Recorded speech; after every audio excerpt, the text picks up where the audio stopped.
días a todos. La verdad que agradecerles a la organización habernos invitado hoy para hablar de este apasionante proyecto, de lo que es el proyecto del aprovechamiento hidroeléctrico reversible entre los embalses de Chira y Soria, que el nombre con el que se va a gestionar esta infraestructura es Salto de Chira. Y que además, como veremos más adelante a lo largo de la presentación, es la respuesta a la emergencia climática a la que se enfrenta el país, Europa, España y en este caso concretamente la isla de Gran Canaria.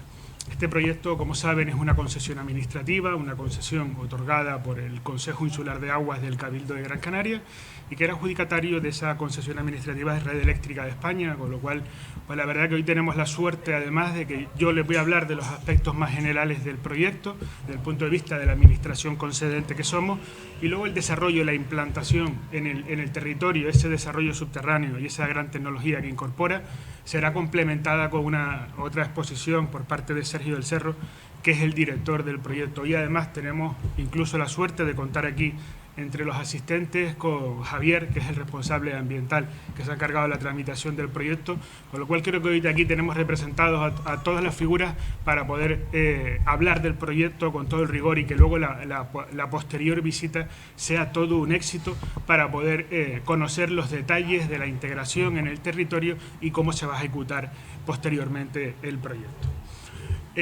Con la gran exposición que ha hecho Pablo, en su presentación, si pasamos esos datos, ese Plan Nacional Integrado de Energía y Clima, esos objetivos que tenemos en los horizontes 2030 y 2050, si lo aterrizamos en el ámbito autonómico, el Gobierno de Canarias ha ido un poquito más allá, es un pelín más exigente todavía. Y estamos hablando de alcanzar la descarbonización en el año 2040. Creo que ayer además estuvo por aquí Gonzalo Piernavieja. Gonzalo Piernavieja ha sido el responsable a través del ITC de desarrollar ese plan de transición energética de Canarias con los 3 primeros ejes que ya están publicados, con lo cual ya saben los objetivos y cómo tenemos la forma de alcanzar todo ese objetivo ambicioso que tiene el Gobierno de Canarias. En el ámbito canario, en el ámbito de la isla de Gran Canaria concretamente, no se nos puede escapar que el 90% de nuestro territorio presenta riesgo alto o muy alto de desertificación. Sin ir más lejos, nos recordemos los últimos incendios que ha habido en la isla de Tenerife o los conatos que hemos sufrido en las semanas pasadas aquí y que las calimas cada vez son más frecuentes. Un punto más allá todavía, el aumento del nivel del mar, fruto de esa emergencia climática. En la playa de las Canteras, en determinados sitios, ya se registran retrocesos del nivel del mar que alcanzan valores métricos. Este es el escenario que tenemos, esta es la emergencia climática con la que se desarrolla el proyecto de Salto de Chira. Para reducir esos efectos que hemos hablado, lo fundamental es alcanzar esa transición, pasar de la generación térmica a la que estamos acostumbrados a la generación renovable. Con los datos cerrados del año pasado, solo la contribución que realizaron las energías renovables en la isla de Gran Canaria fue del 16,8%, redondeado el 17%, y para poder alcanzar una mayor cobertura de la demanda es necesario que en determinados momentos seamos capaces de desacoplar generación de demanda. Recordemos que esto es, como apuntaba Pablo, tener un elefante sobre una cuerda y necesitamos mantener siempre ese elefante en esa cuerda. Ese elefante, mientras más robusto es nuestro sistema, va a admitir que le demos ligeros tirones y se mantiene en la cuerda, pero mientras más pequeño, mientras más aislado es nuestro sistema, más vulnerable es. Y con un pequeño tirón se nos puede caer y entramos en un riesgo de lo que conocemos como apagones. Por eso, esos momentos en los que desacoplamos generación y demanda, tiene que realizarse con almacenamiento, de forma irrefutable. Si no tenemos almacenamiento, no vamos a poder garantizar la penetración de energías renovables, esa contribución de la demanda que es necesario alcanzar. De tal forma que, como veremos más adelante, el almacenamiento, como el que representa Salto de Chira, permitirá que en el año de puesta en funcionamiento, a finales del año 2026, garanticemos una cobertura de la demanda del 51%. Todo un objetivo muy ambicioso y perfectamente alineado con todos los planes de transición que hemos comentado tanto Pablo como yo y Gonzalo ayer, para alcanzar esos objetivos tanto en 2030 y ese objetivo deseable de la descarbonización en el año 2040. Para alcanzar ese objetivo, el almacenamiento fundamental, el más importante a nivel mundial, es el almacenamiento hidráulico. El almacenamiento como el que representa Salto de Chira.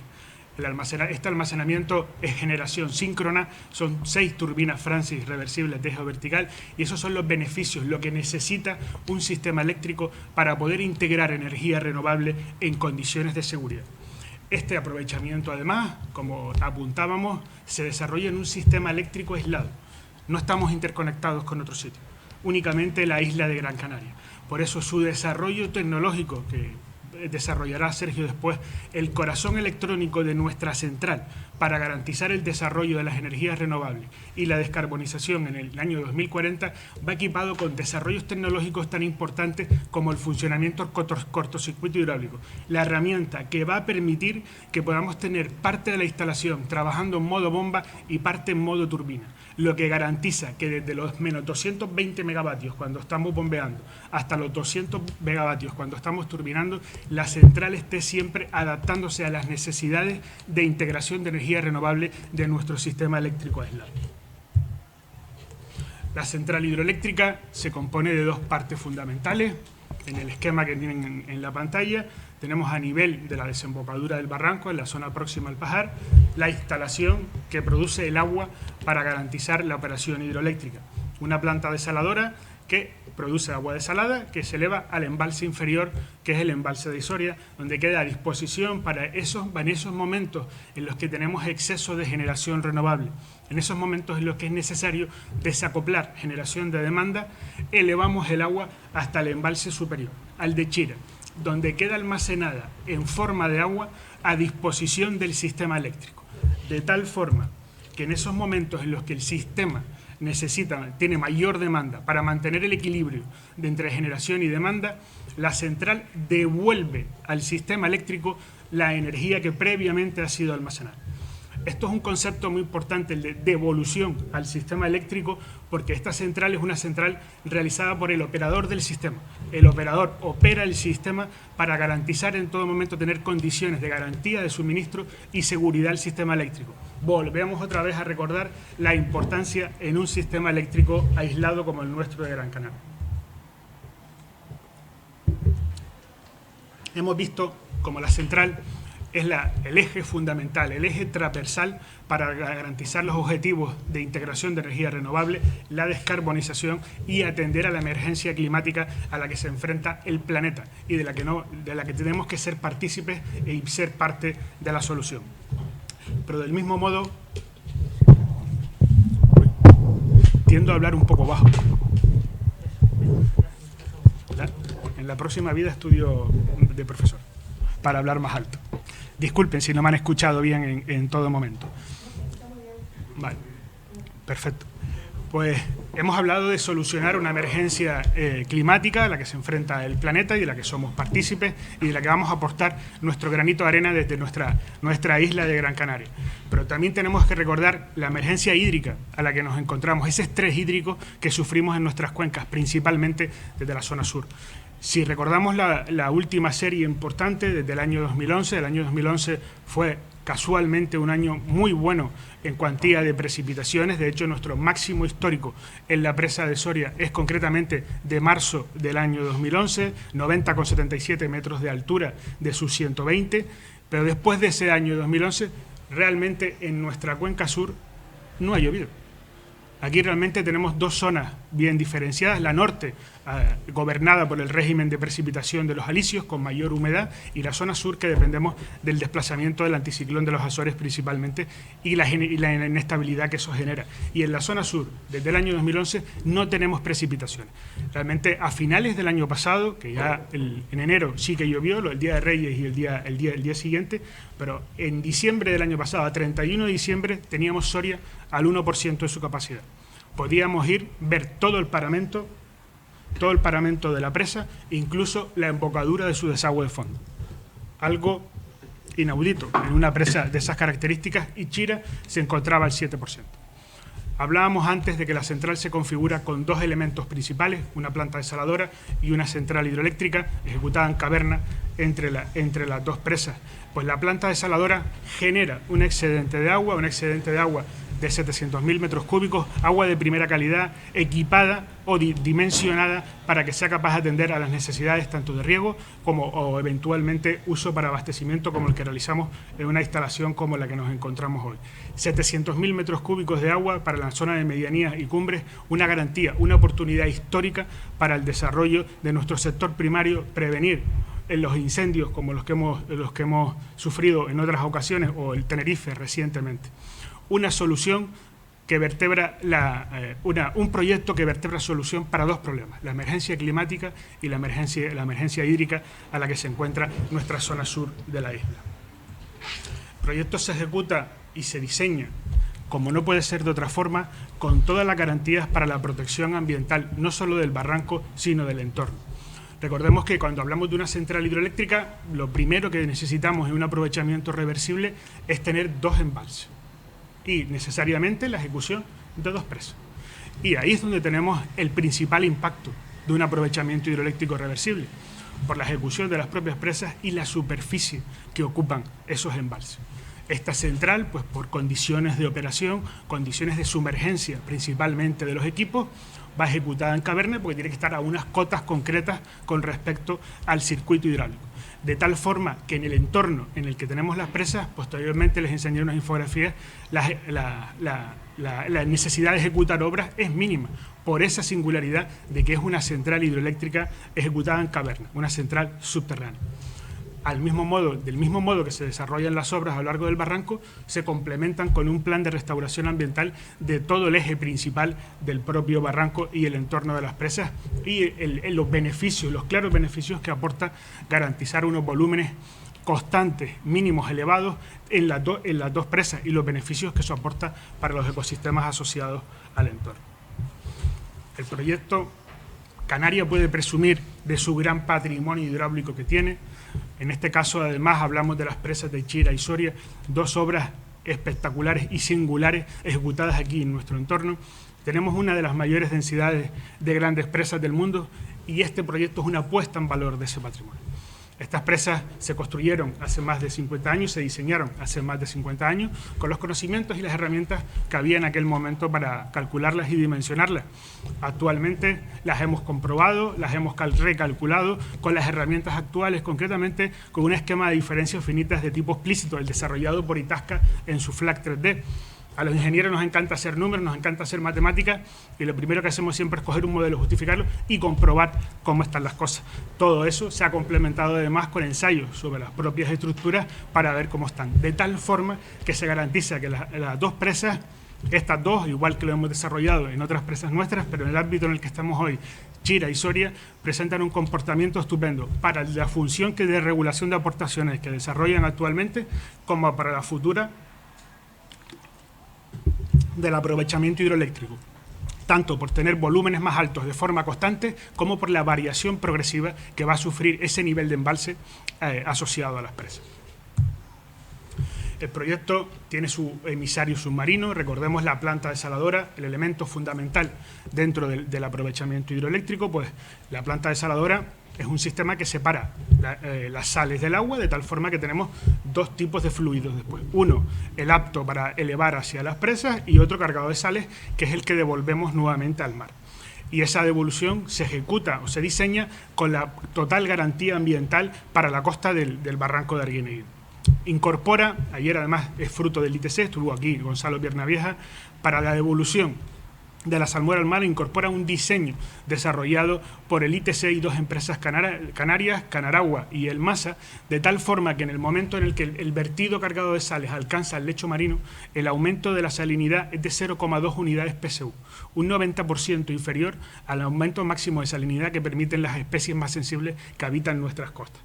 Y además se ha estudiado concretamente dónde se ejecuta ese emisario submarino, de tal forma que es una zona en la que lo que tenemos es lo que tenemos es un blanquizal, precisamente donde no hay cebadales. Eso ha sido perfectamente estudiado, analizado y forma parte del estudio de impacto ambiental.